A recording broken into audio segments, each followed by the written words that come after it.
नमस्कार. माझं नाव आहे रेश्मा पुरोहित, वय 25 आणि बाय प्रोफेशन मी एक MBA स्टुडंट आहे.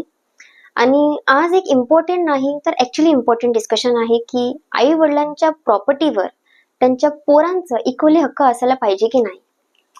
तर का नाही असायला पाहिजे? हे बघा, जेव्हा पोरं जन्माला येतात, तो मुलगी असो किंवा मुलगा, त्याचं सगळ्यात पहिलं नातं त्यांच्या आई-वडिलांशी जुळतं, त्यांच्या घरच्यांशी जुळतं. काका-काकी, आजी-आजोबा सगळ्यांशी जुळतं.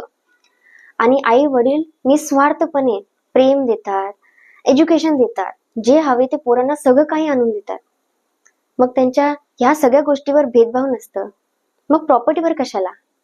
आणि जेव्हा मुलगी लग्न करून सासरी जाते, तेव्हा त्याचं नवीन नातं जुळतं. पण ह्या जुन्या नात्या ते कधीच तुटत नाही.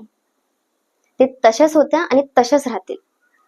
तर मला असं वाटतं की आई वडिलांच्या प्रॉपर्टीवर एका मुलीचं लग्न झालं असो की नसो, तिचा तेवढाच हक्क आहे जेवढा तिचा भावाचं किंवा बहिणीचा आहे.